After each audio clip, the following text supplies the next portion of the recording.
Почитувани, добро вечер. Јас сум Александар Видиновски. Вие гледате само вистина на Канал 5 телевизија. Вечерва интервју со првиот човек на регулаторната комисија за енергетика, Марко Бислиновски. Добре дојдовте. Добре ве најдов и благодарам за поканата. Прилично сте актуелен изминатава недела, дадовте повеќе интервјуа, секако би сакал на почеток да поразговараме за тоа што можеби најдиректно ги засега граѓаните, тоа е цената на електричната енергија, враќањето на ефтината тарифа. Меѓутоа, би сакал во вториот дел од интервјуто да поразговараме малце пошироко и регионално во контекст на тоа со какви енергетски предизвици ќе бидеме изложени следната зима ние, меѓутоа и цела Европа, апропо војната во Украина. Ќе започнеме со враќањето на дневната ефтина тарифа. Ќе се случи тоа, вие најавте, од декември. Граѓаните очекува или се надеваа дека тоа ќе се случи од 1 јули. Зошто дури во декември? Пред имаше технички проблеми. Операторот сакаше да почне од 1 јули следната година. Успеавме да се договориме, да се разбереме, да започне од 1 декември, кога на граѓаните им е најмногу потребна електричната енергија, бидејќи не по вина на граѓаните, најголем дел од граѓаните во државата се греат на електрична енергија затоа што немаат други опции, други алтернативи, и од тие причини започнува примената на ефтината струја од 1 декември. Едноставно има технички проблеми за кои што треба време за да се надминат, и ова е најрано што можеше да започне примената на ефтината тарифа. Кои се тие технички проблеми? Значи, до сега, кога се укинуваше, кога се воведуваше, ние немавме блокови, сега имаме блокови. Во делот на скапат имаме 4 блока. И тоа одзема поголемо време кога читачите на броила ќе излезат на терен од Евана, за да може да ја стават кај секое броило, да ја инсталираат ефтината тарифа. Кај нас е проблем во државата што најголем дел од броилата за домаќинствата немаат можност за далечинско отчитување и далечински да може од канцеларија да се менува се што треба да се менува. Тоа го побаравме од Девана и некаде од средината на следната година, во наредните 2 до 3 години, најголем дел од броилата во државата ќе бидат заменети со така наречени паметни броила, и целиот тој проблем што го имаме, кога ми прочитале, како ми прочитале, ќе се надмина и ќе може од канцеларија операторот на дистрибутивниот систем да ги врши сите потребни маневри на броилата. И дополнително имаше проблеми со билинг системот. Билинг системот на Евана Хоум го одржува надворешна компанија која што барала поголемо време за да може да ја направи оваа така, измена. народски кажано, треба струјомерите да се променат со пософистицирани, кои што ќе може да апсолутно струјомерите, и ќе започне тој процес во наредните година, 2-3, ќе започне менување на сите броила, да речеме, кои што се сега, ќе бидат заменети со паметни броила, кои што ќе може и далечинско отчитување да се прави, и тоа ќе го реши конечно проблемот и ќе зголеми довербата и на граѓаните кон операторот на дистрибутивниот систем. Меѓутоа, граѓаните се прачуваат зошто толку се чекаше до сега за до декември да се менуваат броилата. Некој веле, замислете тоа да требаше да се на социјалните мрежи прочитав, замислете тоа да требаше да се прави во Индија, ќе треба 50 години да се сменат овие броила. Значи во Македонија, кога се укина ефтината тарифа, прв пат во 2012 се укина на швејцарски начин. Пред најголемиот македонски празник беше укината, па во 2017 е вратена, и кон крајот на 2020, од немај каде, кога енормен пораст имаше на цените на електрична енергија, моравме да ја укинеме. И тогаш ветив дека прв пат кога ќе се создадат услови да се врати ефтината тарифа, ќе биде вратена. Во регионот, освен во еден дел на Босна и Херцеговина, во ниту една друга земја не постои ефтина тарифа. Не постои нигде ни во Европа. Тоа го има сега, од 1 декември ќе го има и кај нас, и тоа е придобивка за голем број на граѓани. Едноставно, овие луѓе, македонските граѓани, ги изградили термоелектраните, ги изградили хидроелектраните, и рете да им се врати на тие луѓе да има ефтина тарифа во текот на денот, и тоа ќе го има. Ефтината тарифа е следење на тоа што се случува на пазарот на електрична енергија и во Македонија и во регионот. Пред да дојдам во емисијава, го гледав тргувањето на берзата во Унгарија, Хупекс, најголемата регионална берза и едно од најголемите во Европа, денеска, според тоа што е истргувано, во 14 часот, цената на електричната енергија на оваа берза е 0,4 евра, а во 15 часот е 0,04 евра. Значи, тоа е цена еднаква на нула. Со ова испраќаме сигнал и до ЕСАМ, и до Евена Хом.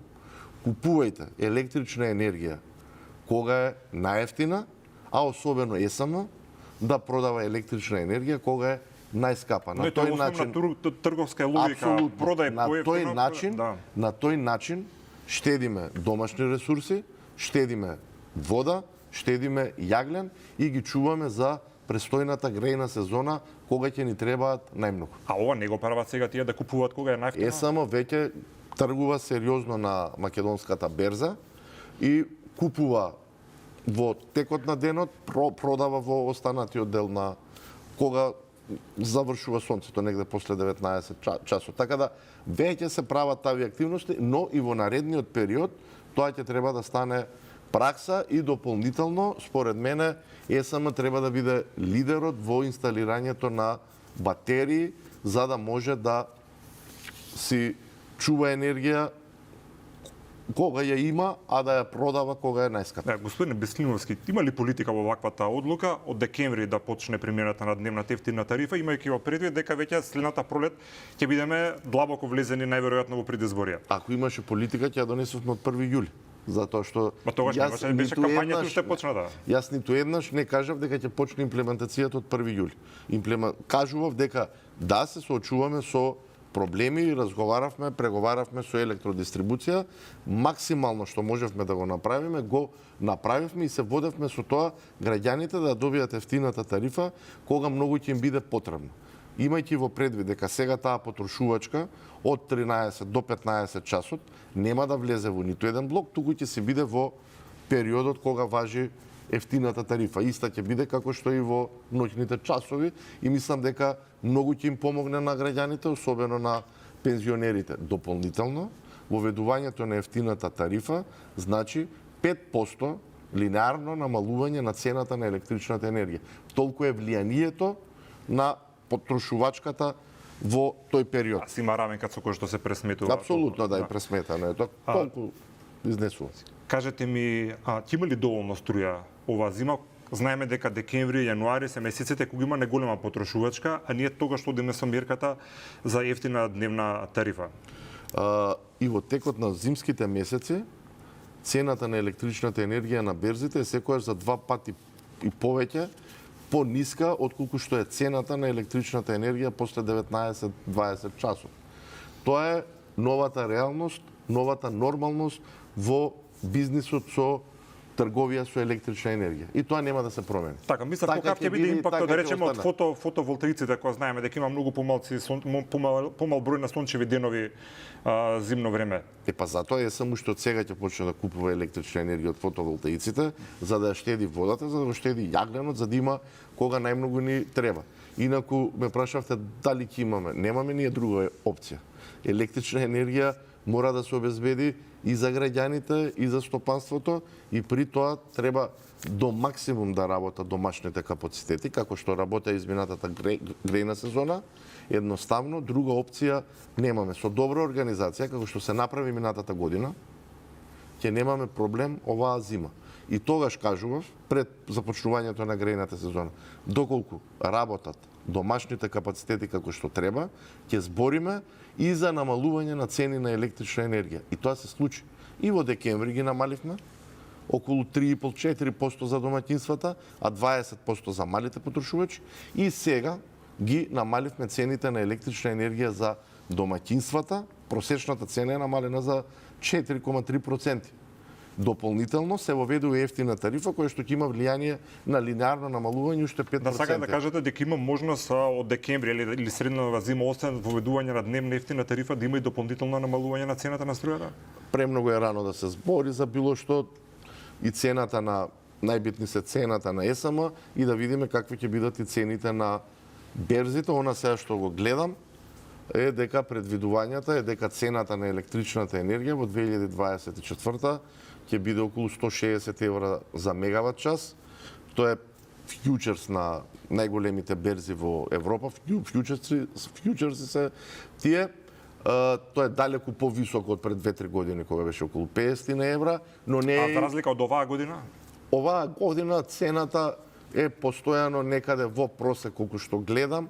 Од март има некој тренд околу 120-130 евра. Април беше коректно околу 110-120. Истото е мај, јуни и јули.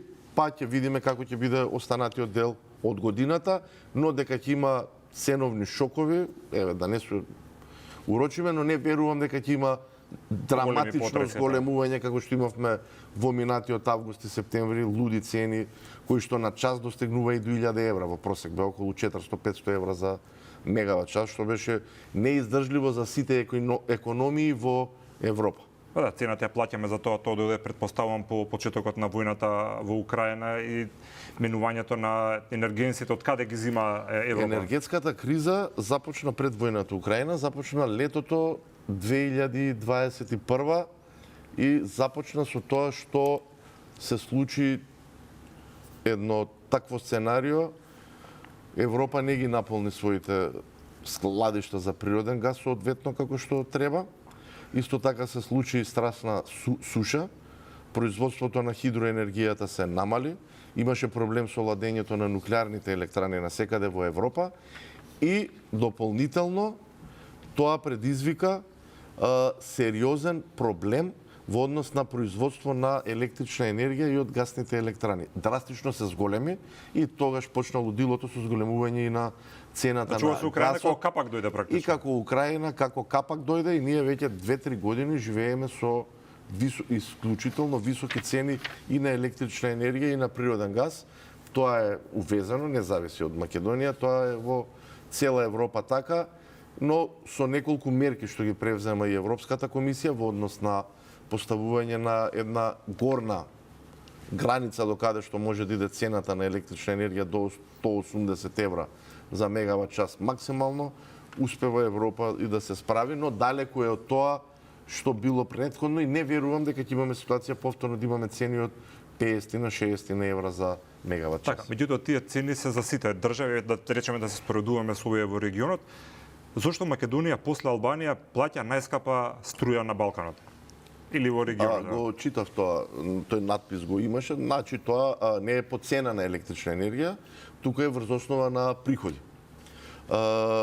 На едно домаќинство, тоа е поврзано и со просечна плата, значи се гледа колку е цената на електричната енергија и колку се приходите и по тој статистички податок, да, тоа е, имаме цена каква што имаме, но плати имаме далеку пониски од европскиот просек. Но ние кога, да речеме, кога правиме една електрана, фотоволтеиците сега кои што се купуваат, не се различна цена за Македонија. Иста цена се и во Македонија, и во Италија, и во Франција, и во Шпанија. Едноставно, опремата е таа цена.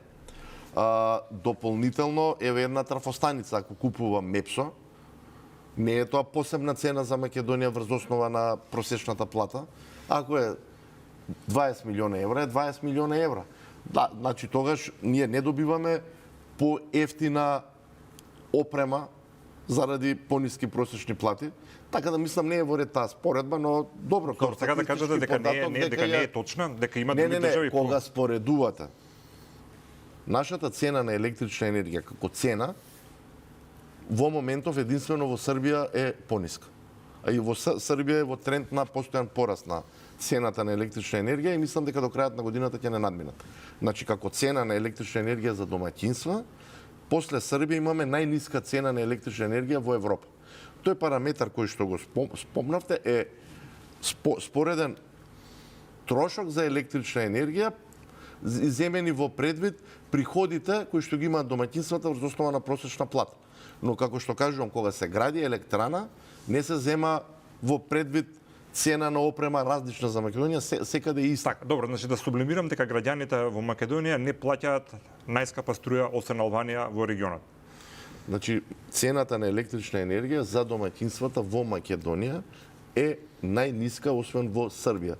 Со воведувањето на ефтината тарифа, мислам дека ќе имаме најниска цена на електрична енергија во Европа. Така, дали сте задоволни со тоа како ЕСМ располага со ресурсите кои се на располагање за производство на електрична енергија? Видете, ЕСМ е компанија која што располага со производни капацитети и термоелектрани и хидроелектрани, и ние тие термоелектрани кога се пуштани крајот на 70-тите, во текот на 80-тите, се знаело дека јаглен во Битола ќе имаме до 2020 година, 2000. Сега сме 2023. Тој јаглен кој што ги имаме се со полош квалитет, и исто така тоа сериозно влијае на работата на термоелектраните. И да се очекува дека ќе нема испади во термоелектраните, тоа нема шанси. И од технички аспект ви кажувам, значи имаме јаглен како што имаме со лош квалитет, со ниска калорична вредност, дополнително увезуваме јаглен и се прави микс од тој јаглен за да може да се добие одредено гориво кое што може да се загре тоа таму, за да може да така. произведува електрична енергија.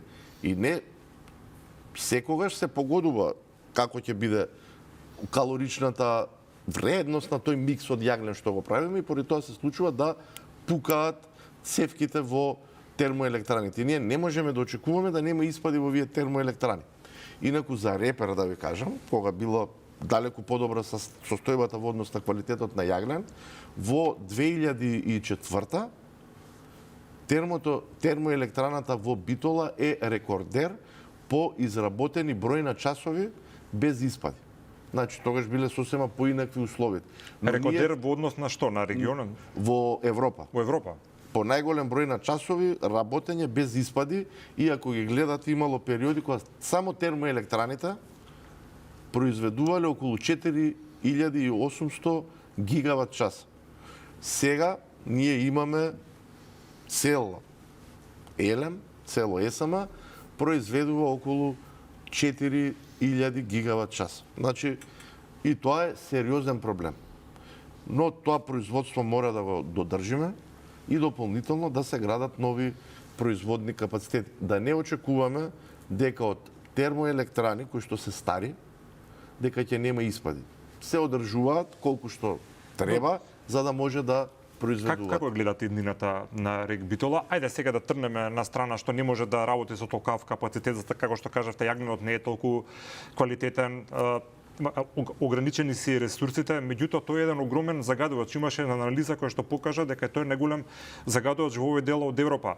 Битола е рекордер по неславен црн рекорд по канцерогени заболувања во Македонија. Една од причините за загадувањето од рек. Кој е еднината? Дали има технички можности тоа да речеме да се префрли на газ?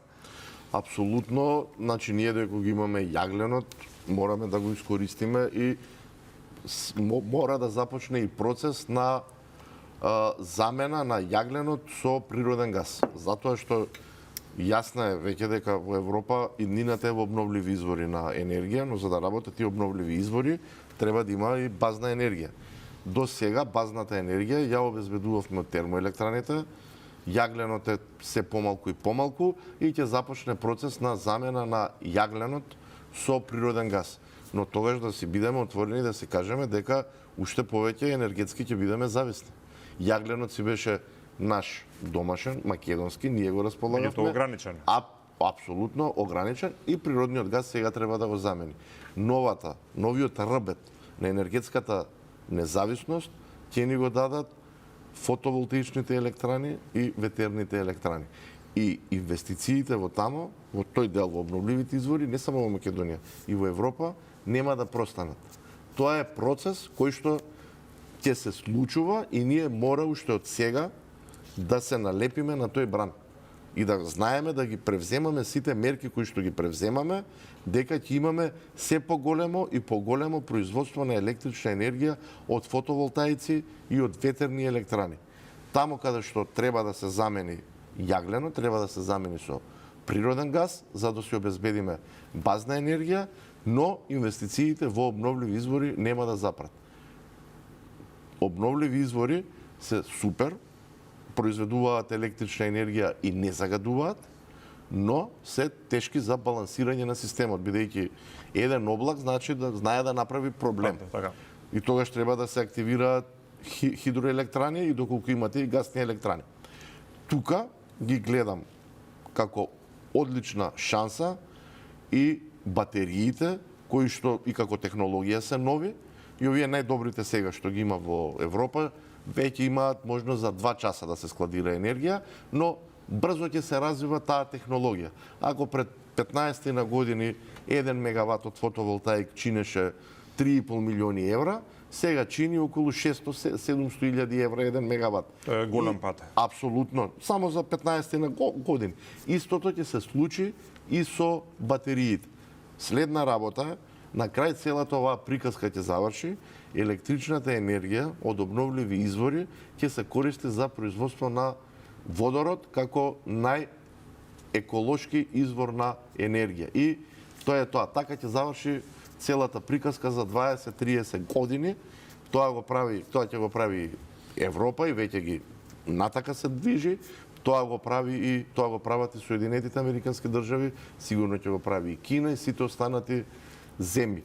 Во Европа веќе, кога се прават гасоводи, се прават цевките на гасоводите, се прават со многу подебели ѕидови, за да може тие за 20 на години да се користи водородот. Да, ќе се вратам уште едно кратко прашање за РЕК Битола. Има ли државата некоја проекција кога би можело да се префрли на газ? Ја колку што имам информации, гасот, магистралниот гасовод веќе е стигнат во близина на Битола. Така да Мислам, дали ќе биде тоа, да речеме, доволно или секако ќе треба предпоставаме некакви технички интервенции внатре во... Апсолутно ќе треба и технички интервенции да се направат, можеби ќе треба целосно нови машини да се донесат тамо, но таа е работа која што мораме да ја завршиме. И дополнително, исто така, од тој аспект е битно што е можно побрзо да се заврши новата интерконективна врска за природен газ со Грција, бидејќи на тој начин ќе добиеме природен газ не само од Русија, туку ќе добиеме и од ЛНГ терминалите во Грција кои што се прават, а и нашата држава учествува. Од Русија ќе видиме дали ќе добиваме, зависи што ќе се случува сега. И на Русија не е интерес да не продава природен газ. Апсолутно, тоа кога дуќанчето ќе се го затвори. Кога ќе да видите цената на природниот газ во Европа, е далеку повисоко отколку цената на природниот газ каде што ја продава Русија во други земји. Значи Русија си сака да продава во Европа од јасна причина. Цената на природниот газ во Европа е далеку повисока, но со војната во Украина во Европа драстично се менува гасната инфраструктура и се повеќе и повеќе ќе намалуваат зависноста од рускиот газ. Така, ги спомнавме ветерниците и фотоволтаиците, дали тие се гледат како алтернатива со соодветни батерии во иднина, сега зборувам конкретно во Македонија, не во светот, компletно да ги заменат овие гасни или термоцентрали што ги имаме во моментов? Обновливи извори теоретски може да заменат, но во реалноста не може да функционира системот без големи хидроелектрани, без термоелектрани за базна енергија, односно и тие термоелектрани можеш да користат јаглен или природен газ. Така да не може се да биде од обновливи извори, поради тоа што се непредвидливи кога ќе произведат и ако го анализирате дневното производство на фотоволтаици и на ветерни електрани, одлично се надополнуваат. Тоа и во европски земји каде што има многу повеќе фотоволтаици ветерни електрани, во текот на денот се фотоволтаиците претежно произведуваат и како се стемнува, почнува и зголемено производство на електрична енергија од ветерни електрани. Значи, овие традиционалните со овие новите ќе треба некаков баланс да имат меѓу себе. Да, има баланс, ќе мора да има баланс. Така имаше и за тој српскиот претседател Вучичка што велеше дека многу се каја заради тоа што послушал некои експерти да градат ветерници и фотоволтаици, бидејќи кога нема ветер и кога нема сонце, за жал ќе треба да се подпре државите на традиционалните извори енергија. Ризични се од тој аспект, но треба да се знае една работа за термоелектраните од јаглен, веќе во Европа ги затвараат поради тоа што постојат дополнителни давачки заради тоа што ја загадуваат животната средина и тие се сериозно чинат. Негде во нормални времења беа 20 евра, сега се 70-80 евра за мегават час. Значи пред да уклучите термоелектраната на јаглен, вие веќе имате од старт 80 евра за мегават час екстра трошок. И ги затвара и во Британија од 80.000 мегавати термоелектрани се сведува на 8.000 мегавати, ги затвара поради тоа што беа неконкурентни. Со кризава кога започне, лудилото со цени, почнаа да ги вклучуваат повторно, бидејќи имаше економска исплатливост. Тие дополнителни трошоци кои што ги нема во нашиот регион, кајде ќе дојдат и во Македонија, и во Србија, и во Босна и Херцеговина, и поради тоа ќе ја оптоваруваат и цената на електричната енергија. И ќе бидеме принудени што е можно побрзо јагленот да го тргаме од користење за производство на електрична енергија и да го користиме природниот газ. Така рековте, во услови на криза, државите ги активираат своите капацитети. Во екот на нашата енергетска криза го активиравме ТЕЦ Неготино, еден пензионер, да речам повторно го Така е. дали си ја заврши својата работа. Знам дека ќе ми кажете дека си ја заврши, меѓутоа конкретното прашање е и за него. Имаше информации дека има странски инвеститор од Соединетите Американски држави, ако не се лажам, кој би бил заинтересиран да вложи таму пари, да откупи и да биде на газ. До каде е тој проект? Па, значи, тие се владени проекти. Да, знам, меѓутоа ве прашувам, претпоставам дека имате информација. Јас сметам дека ТЕЦ Неготино треба да биде на природен газ и треба да размислуваме и за регионални иницијативи, за да направиме електрична енергија, од таа гасна електрана, ако се направи голема, може да биде заеднички проект на Македонија, на Србија, на Албанија. Господине Беслиновски, следното прашање ќе биде, може некој ќе рече, ајде, ова е научна фантастика, меѓутоа зборувате за регионална соработка. Многу пати се зборуваше дека можеби е подобро сите држави, да речеме од Балканот, да инвестираат во нуклеарна централа и така да се го решат проблемот со електричната енергија на долг период. Мислите дека таква идеја може некогаш во иднина да се оствари? Па добро би било. И дали е жива воопшто? Да се оствари. Сега она што е ново кај нуклеарните електрани има така наречени СНР, Small Nuclear Reactors, кои што се сосема нова технологија, не им треба толку вода за ладење. Нова генерација. Нова генерација и тие веќе се инсталираат низ и во Соединетите Американски држави, почнуваат и во одредени европски држави. Тие се некаде далеку помали, 250 до 300 мегавата.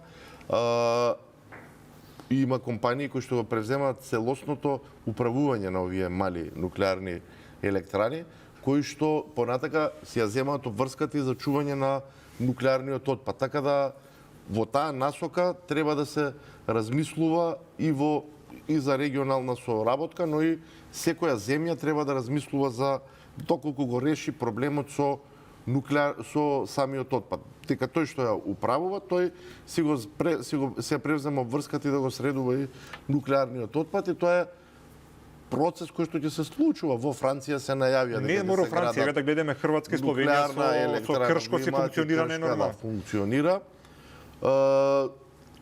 Очигледно е дека одредени земји во Европската унија нуклеарната енергија ја прогласија и за чиста енергија, бидејќи им треба таква енергија, релативно ефтина и има долг животен век овие нуклеарни електрани. Најдобар пример е Франција, Германија, но Ама Германија ги затвори нуклеарните централи. Имаше дури критики од американскиот председател зашто кога се беше Ја не успеав да разберам таа логика во ек на енергетска криза да продолжи процесот на затварање на и то само Германија мислам се случуваше и добија многу критики за тоа. И сега и тоа сериозно влијаеше и на намалување на понудата и побарувачката беше константна и поради тоа имавме и тоа имаше влијание на сериозното зголемување на цените на електрична енергија во Европа, кое што понатака не се прелеа и кај нас.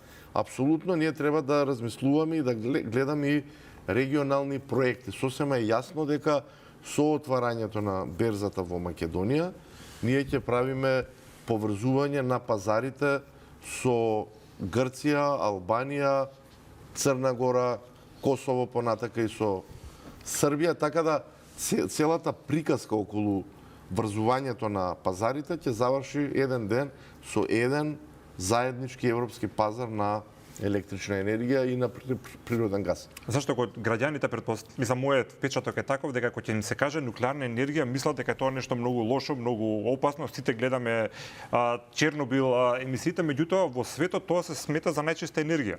Франција веќе прогласи дека е чиста енергија и се докажа во Франција има голем број на нуклеарни електрани, немале проблем. Значи има милиони една, ја инженерски го кажувам тоа бидејќи сум електроинженер, има сериозни заштити како да не дојде до тоа, но луѓето се под импресија на тоа што се случи во Чернобил. Голем дел од луѓето ја гледа и серијата и сосема е јасно дека тоа во Чернобил беше човечка грешка, не беше грешка на опремата. Така. Да се вратиме, ајде кажам во реалноста, Чебрени галиште е проектот, голем проект кој што се зборува да речеме многу години, дали конечно тоа ќе почне да се реализира? Значи ние сега зборевме претходно за фотоволтаици, зелена и ветерни електрани, непредвидливи со производството и Чебрени галиште ни треба за балансирање на системот. Чебрени галиште нема да биде добар само за Македонија, ќе биде добар за цел регион.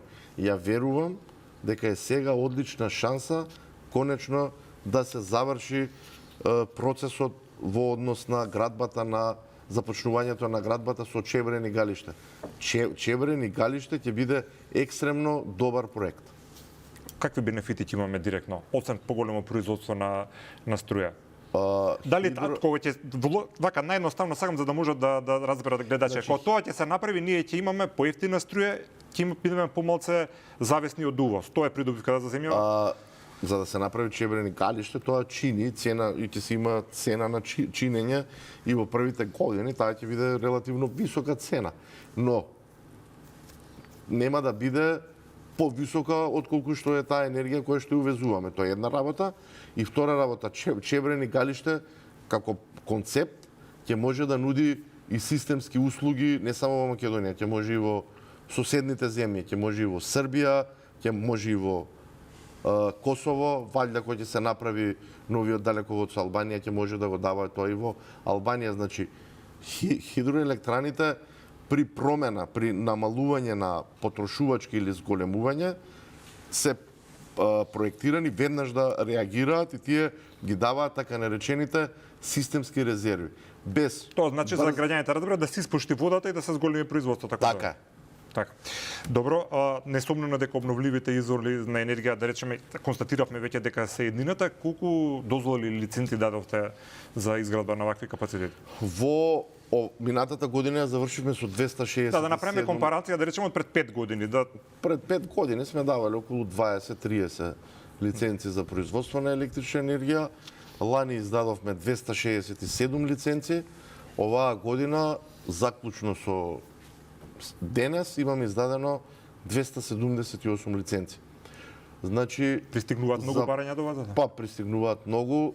Го срушивме тоа што било од минатата година, веќе за половина година имаме нови 117 мегавати фотоволтаици приклучени на мрежата, кои што произведуваат електрична енергија, со тие кои што беа 153-4 од минатата година, тоа се 270 мегавати ново инсталиран капацитет за производство на електрична енергија. Тоа е зголемување на капацитетот за производство на електрична енергија за околу 13%. И оваа година нема да запре на 117, ја верувам дека ќе имаме околу 250 до 300 мегавати нови фотоволтаични електрани, кои што и такако помагаат. Доколку ја анализирате увозната зависност во Македонија, оваа година за првите 5-6 месеци таа е 12%. Тоа е незапамтена бројка. Откога увезуваме електрична енергија, тоа било 20, па растело, имало периоди 40%. Ние имаме првите 6 месеци од годината само 12% увозна зависност. Тоа е добро и за подобрување на трговскиот дефицит. Значи, не увезуваме електрична енергија, дома си ја произведуваме, да, приватни инвестиции се, но голем број на овие што се изградија фотоволтаици, од тие што се изградија, некаде половината од нив се поставуваат на кровови. И компаниите и како си ги намалија своите трошоци за електрична енергија. За жал во Македонија е една можеби од ретките држави во Европа каде што се уште некој велат на големо се краде електрична енергија. Гледаме дека евано имаат проблеми во некои села или некои населени места воопшто да влезат да се инсталираат тие броилата што треба далеко да им се исклучуваат. И мислам дека граѓаните најмногу го интересира кој практично плаќа на крај за оваа украдена електрична енергија. Броилата со далечинско отчитување во најголем дел што се поставени во државата се поставени во овие региони. И значи секогаш што оди на товар на компанијата, ние кога определуваме цена, сметаме дека Евана Хоум ќе има 100% наплата. Доколку не го наплати Евана, тоа е на негов трошок, така да никогаш, ни пред 5, ни пред 10 години, и сега, ни еден друг граѓанин не плаќа за некој што краде струја. Добро. Си оди тоа на товар на самата компанија. Дали таа украдена струја влегува во пресметките за загуби? Не го признаваме тоа. Загубите некаде реалните во мрежа, тие се загуби како загуби се 13,7-13,8%. Ние во нашите пресметки за оваа година признаваме 12,2% загуби во мрежа. Она што се знае е дека заради обновливите извори негативно влијаат фотоволтаиците во однос на загубите на електрична енергија, бидејќи имаме сега ситуација електрична енергија од дистрибутивната мрежа да ни оди и во преносната поради технички работи, но тоа е тоа, се решава. Кој е начинот да се реши овој проблем со крадењето на струја, бидејќи премногу долго трае? Функционирање на правна држава и да нема протекции, тоа е тоа. И мислам дека тоа мора да се реши едноставно, ако не можете да крадете во продавница, зашто и струјата би се крадела. Тоа било посериозен проблем, но од кога е кажано, е ставено во кривичниот законник за кражба на електрична енергија, се одговара кривично и се оди во затвор. Имате ли информации сега, ајде, покрај тоа што не е ваша надлежност, колкав е процентот на кражба на струја во соседните држави, да можеме да имаме една референтна бројка да видиме што се случува кај нас, бидејќи граѓаните мислат дека во некој место тоа на големо се прави и се револтирани. Во тоа значи може да се случуваат кражби на електрична енергија, има и во Бугарија, има и во Србија, и во Македонија има во одредени региони. Еве сега она што беше во Арачиново, според информациите кои што ги имам од електродистрибуција, ако загубите биле таму 18%, сега се сведени на 13%. Значи тоа е процес кој што ќе се реши од 80, како што биле претходно, сега се на 13% и тоа е тоа, нема друга опција. Тоа е да речеме просекот како и во другите општини? Како и во другите делови, тоа и ќе се случи. Неколку се критични подрачја, во другите делови од државата си функционира тоа најнормално. Нема и мислам дека нема друг начин, правната држава мора да профункционира, тие што крадат ќе мора да одговараат. Ева на кога праќа екипи, ќе мора да им се обезбеди безбедност на тие луѓе. До сега не знам дали некој одговарал за кражба на електрична енергија. Тоа треба во судовите да. Апсолутно. Ајде малце локално скопски ќе речам, би сакал да отидеме. Оштетувањето на мостот Беласица, таму поминуваат и цевки за снабдување со топлинска енергија. Имаш информации дека има некакви такви оштетувања и дека под знак прашалник може да биде доведено снабдувањето. Делови од Скопје да немаат парно, најкратко кажано. Какви се вашите информации? Сега, значи снабдувањето нема да биде доведено во прашање. Туку ќе имаме преку тој топловод, од најголем дел доаѓа топлинската енергија од Тето и доаѓа во останатиот дел на Скопје тука до Карпуш. На нас во целата приказка Тето ни е битно, затоа што е когенеративна постројка за производство и на електрична енергија и на топлинска, и цената на топлинската енергија од Тето е речиси 3 пати пониска. Што значи когенеративна? За гледачите што произведуваат заедно во исто време и електрична и топлинска енергија. Двојна функција практично. Двојна функција. Да им биде појасно, сакам на ефикасноста е далеку поголема. Апсолутно. Ако една термоелектрана има 30%, овие имаат кога произведуваат во режим и електрична и топлинска енергија, некаде 85%. И цената на топлинската енергија произведена од Тето е 3 пати пониска од топланиве кои што ги имаме во Тафталиџе и во аеродром. И јас јавно кажав, еве уште еднаш ќе повторам. Да се смени топловодот, инаку ние во нашите калкулации ќе си сметаме дека се добива топлинска енергија од тето.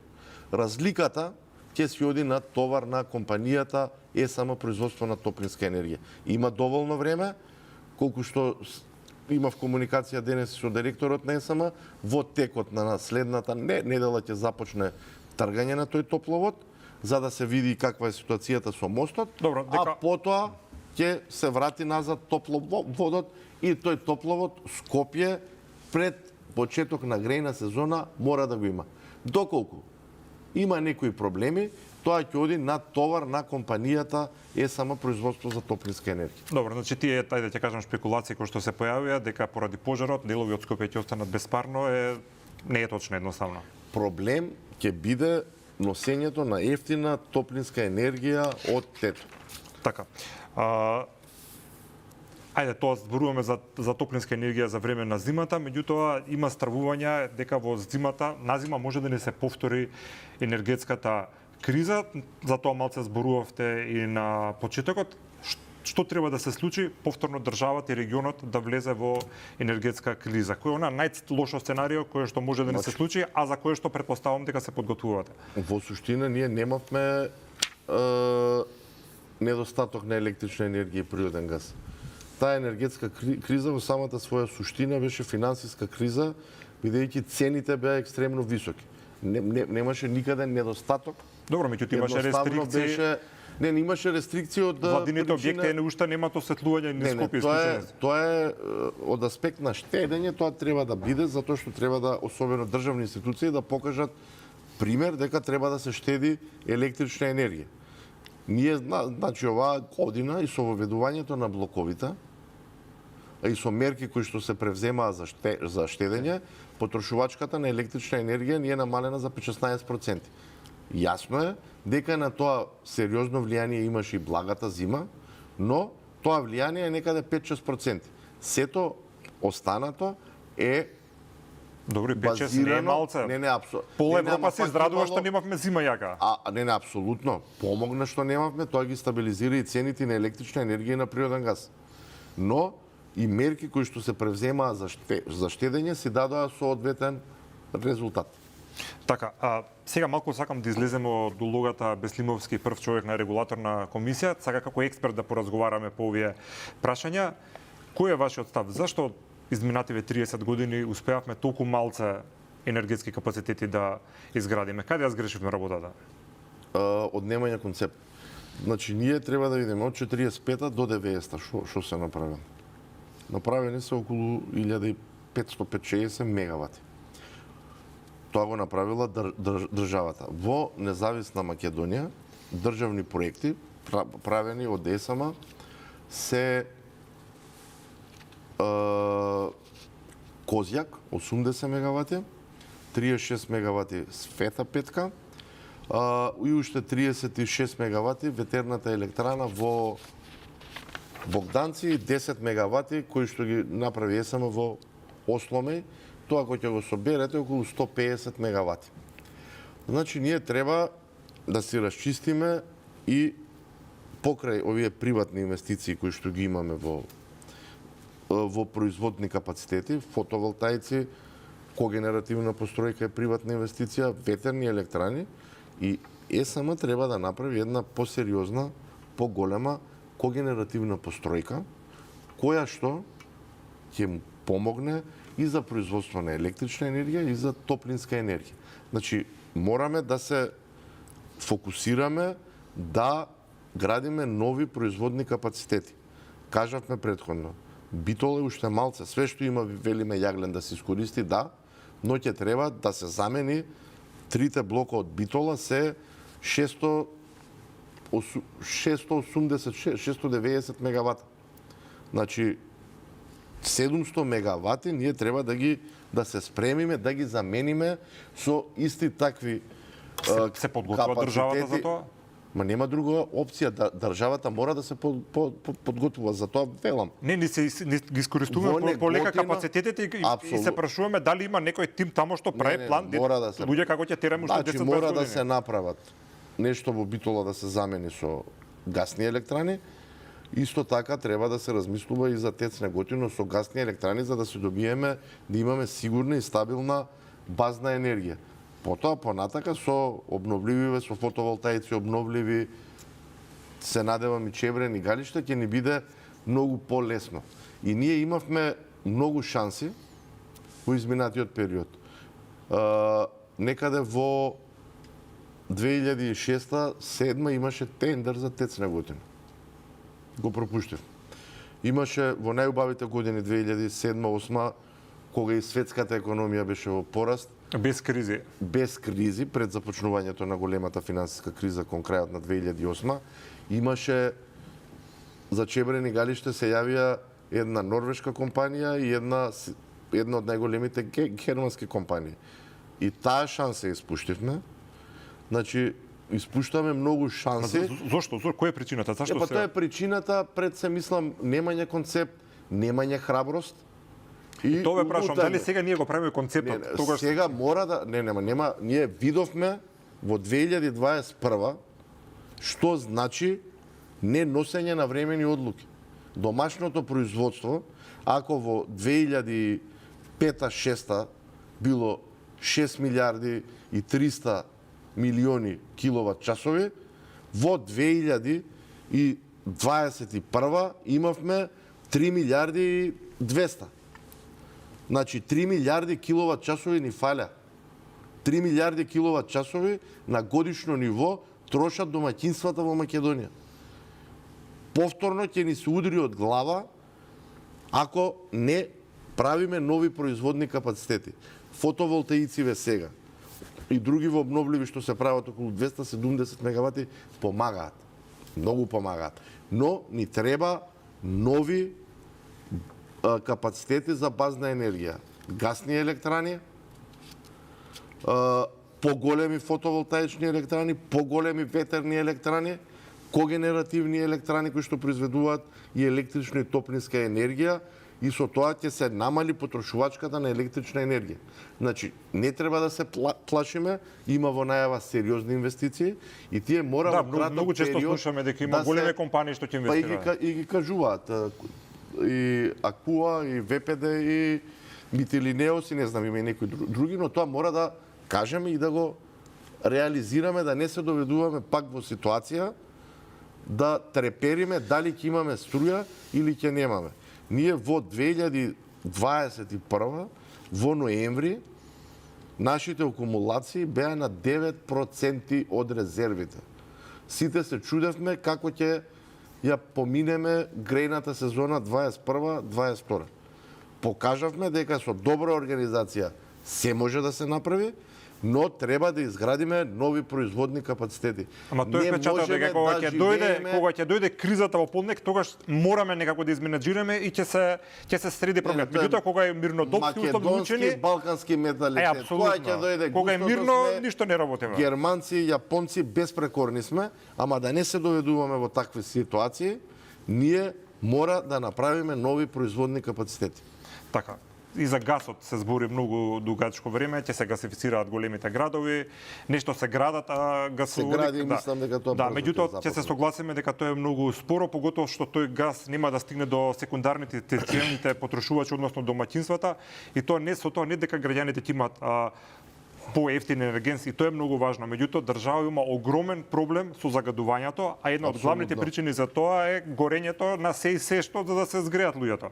Со гасот тој проблем ќе го немаме. Вие знаете, тука сте во Канал 5, јас живеам тука во близина во Влаја, што се случува во зимските месеци, баш тука на овој потек, и какво е загадувањето и како мирисат. Значи, да бидам искрен, ја затупевме со гасификацијава, многу доцниме, треба да започне сериозна гасификација, како што кажав, приказката на крај ќе заврши со водород и тоа треба да и се даде можноста на водородот како најеколошки, сигурно ќе биде најевтин енерген, да им се даде на македонската индустрија и исто така таму каде што има можност да се користи и за други потреби. Но гасификацијата мора да се случи. Добро, најдиректно ќе ве прашам. Кога јас како корисник ќе имам газ дома во мојот стан и нема да влечам по скали боци? Види се, таа работа не зависи од мене, Не знам, меѓутоа да гледам, ја прашувам се. верувам дека за 2 години... Ви реков малку да излезете од улогата. Не, за 2 години треба да го имаме да почне сериозна гасификација пред се да се знае. Тоа ќе почне во Скопје, па понатака ќе почне низ останатите градови во државата, но тој што ќе биде, бидејќи е распишан тендер, новиот инвеститор треба од него да се побара, бидејќи сега кај нас дома да дојде газ, треба да смените комплетно инфраструктурата дома.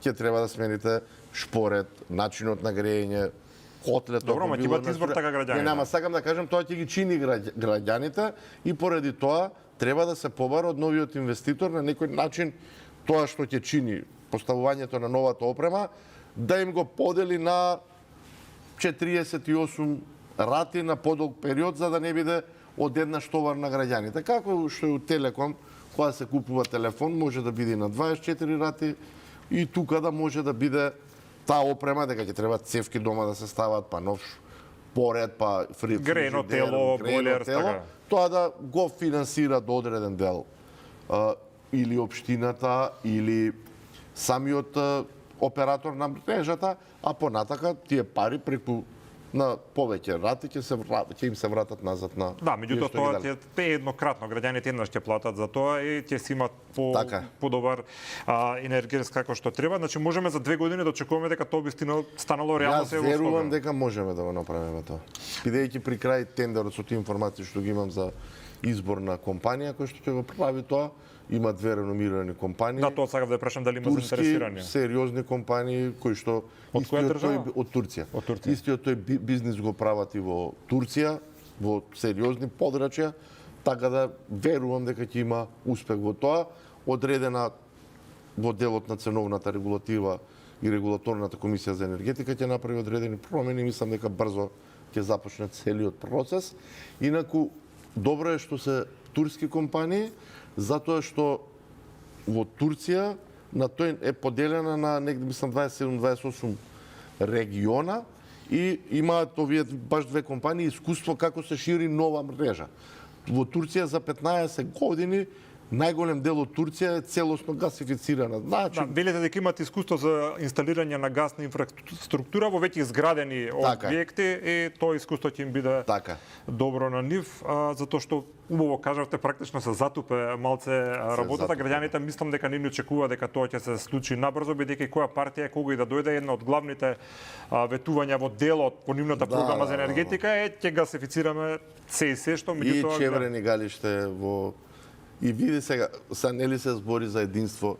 Ја мислам дека енергетиката е најдобар пример ние како општество, како држава и политичките партии да се изгради консензус за проектите кои што треба да се прават. Сега ние не сме некоја голема така држава. зборувавме за автопатиштата, па гледате што се досега го вкарамбол. Па сега ќе видиме, но треба да се направи консензус околу кои проекти да се направат во државата и тие да и конечно да се растерети и тие да почнат да се градат. Инаку во Македонија покажала дека е способна за 10 години да изгради околу 1000 мегавати нови производни капацитети од термоелектрани. Тогаш се направени Осломеј, 3 блока во Битола и ТЕЦ Неготино. Да. Има ли Европа шанси да плаќа енергенси со оваа цена, а со тоа претпоставам дека секако тоа ќе има влијание врз пазарите за тој во нас, ако војната во Украина се пролонгира до недоглед? Европа прво беше неподготвена за оваа енергетска криза и се доведе во ситуација, според мене Европа влезе прерано во едно целосно зелено сценарио. Тоа знаете, некои бюрократи кога ќе пишуваат ова да се направи тоа, ајде зелено сценарио, и од тоа зелено сценарио почнаа да затвараат термоелектрани, нуклеарни електрани, и од зелено сценарио со пребрз ритам сега контраефективно дојдоа во едно црно сценарио кога почнаа да ги палат термоелектраните сегде. Значи, затоа Со застарени филтри, чекор со по стара чекор. технологија. Во Полска, во Германија, во Шпанија, сегде се вратија, се приклучија на мрежа термоелектраните.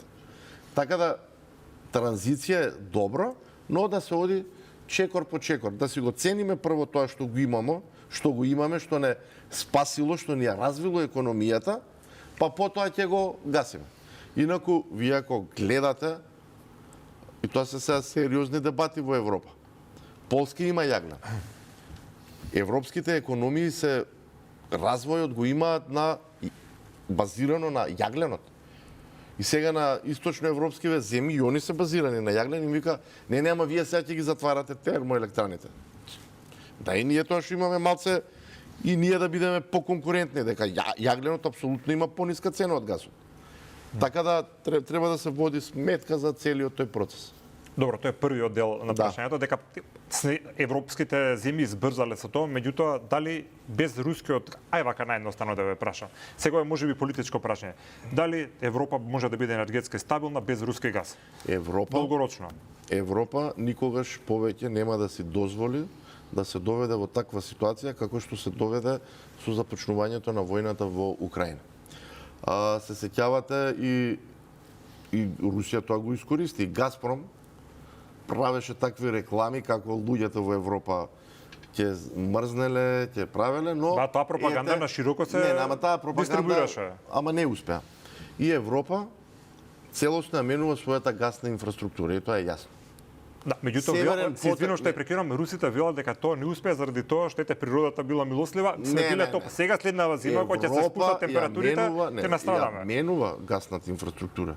Ќе ја чини тоа и ќе го плати. Северен тек 2 не се пушти, Северен тек 1 не е во функција. Европа функционира без руски газ. Германија за прв пат почна да гради LNG терминали, во Грција се градат, сегде во Европа се градат. Значи, гасната инфраструктура на Европа се менува и тоа ќе чини пари, но Европа нема друг пат да си дозволи да биде толку завесна од руски газ. За жал, Русија тоа, не знам, јас сметам дека Русија без европскиот пазар на природен газ не може. Кина не е доволно голем пазар. Ама нека каже у Кина по која цена продаваат. Нафта по која цена во Индија продаваат. По многу пониска продаваат. Па сега. Ќе си видат и мислам дека тоа на долг рок ќе и штети на Русија, бидејќи Европа има капацитет, има пари да плати и во одредени периоди не прашувала за цена. И најголемиот шок Европа го издржа. Но гасната инфраструктура во Европа се менува и зависноста од рускиот газ ќе се сведе на статистичка грешка. Така, кој е најголем енергетски профитер од ова што се случуваше изминативе години? Во енергетската, па во светски рамки, ако гледате, Русија профитира,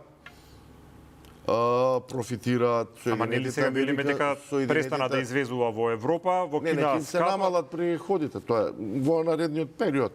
И Соединетите Американски држави профитира и со цената на нафтата, исто така и со течниот газ кој што го разнесува низ Европа, исто така има и земји кои што имаат природен газ. Има дилеми сега како да Америка газ стигнува Европа, тоа претпоставувам во цистерни па со бродови се носи? Па се носи со бродови и тоа е цел процес.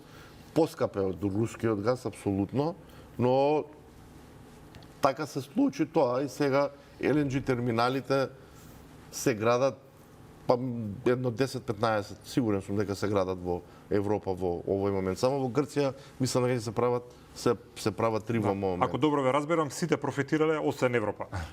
Па Европа помина најлошо од оваа енергетска криза. Господин Бислимовски, ви благодарам за ова гостување. Ви благодарам за покана. Почитувани, ви благодарам и вам и останете со програмата на Канал 5.